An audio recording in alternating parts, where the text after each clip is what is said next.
to literature, traditional way, and the more visual way. Okay, I've chosen Romeo and Juliet by William Shakespeare.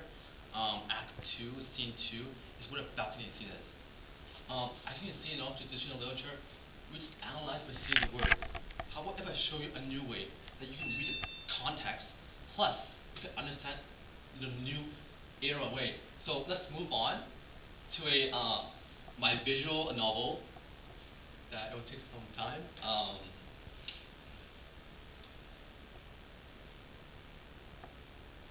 So yeah, same context, same understanding, but it's a new, different display.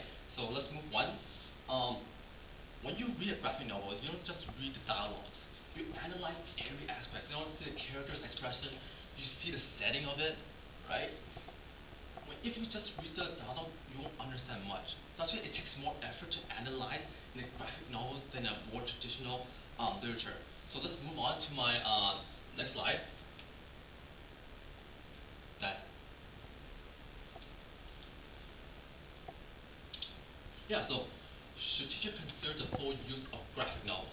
Well, when teacher transforms roll out, the prime notion of literature and graphic novels, they transform the classrooms and the students to reach a more inclusive potentiality.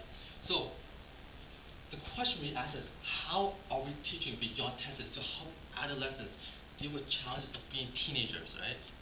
In difficult times, or learn lessons that will help them, with the future, more productive life. So, graphic novels is not acknowledged. Why? Because think about it.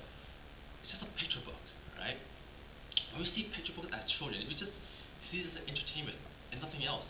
It just passed by. But what happens if I tell you that it's a high quality graphic novel, right? Like Brian Tablet, The Tales of One Bad Rat. It talks about a young British girl, right? That tries to come to terms with her sexual abuse from her father, right? It has no truth and never shows inappropriate images. But why is it shy away? Because it's a graphic novel, but it shows the same concept. In 2005, NCT stands for National Council of Teachers of English annual convention in Pittsburgh acknowledged the fact. And also, Catherine Arlene, the amazing true story of single teenage mom, shows like how you overcome difficult times such as rape, abuse, teenage pregnancy to strive for what you want, like being a college graduate and in a published author.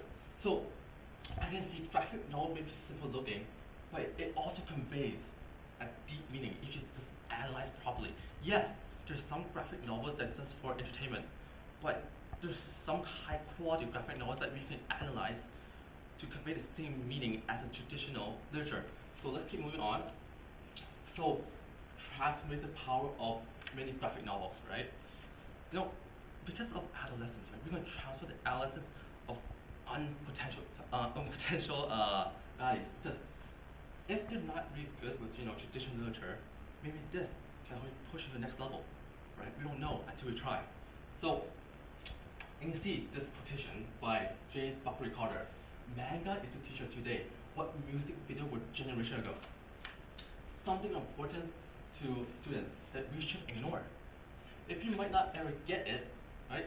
Even teachers don't understand, why graphic novel it is, why it's being popular in this age and day. Teachers shouldn't ignore the fact that, it's just a graphic novel. Students read it for some reason, right? And there could be a meaning beside it. And they can use this newfound, literature to teach students that are less fortunate. So, as James Carter said, teachers must challenge themselves, to see beyond traditional notions, right? And embrace themselves with the visual notions.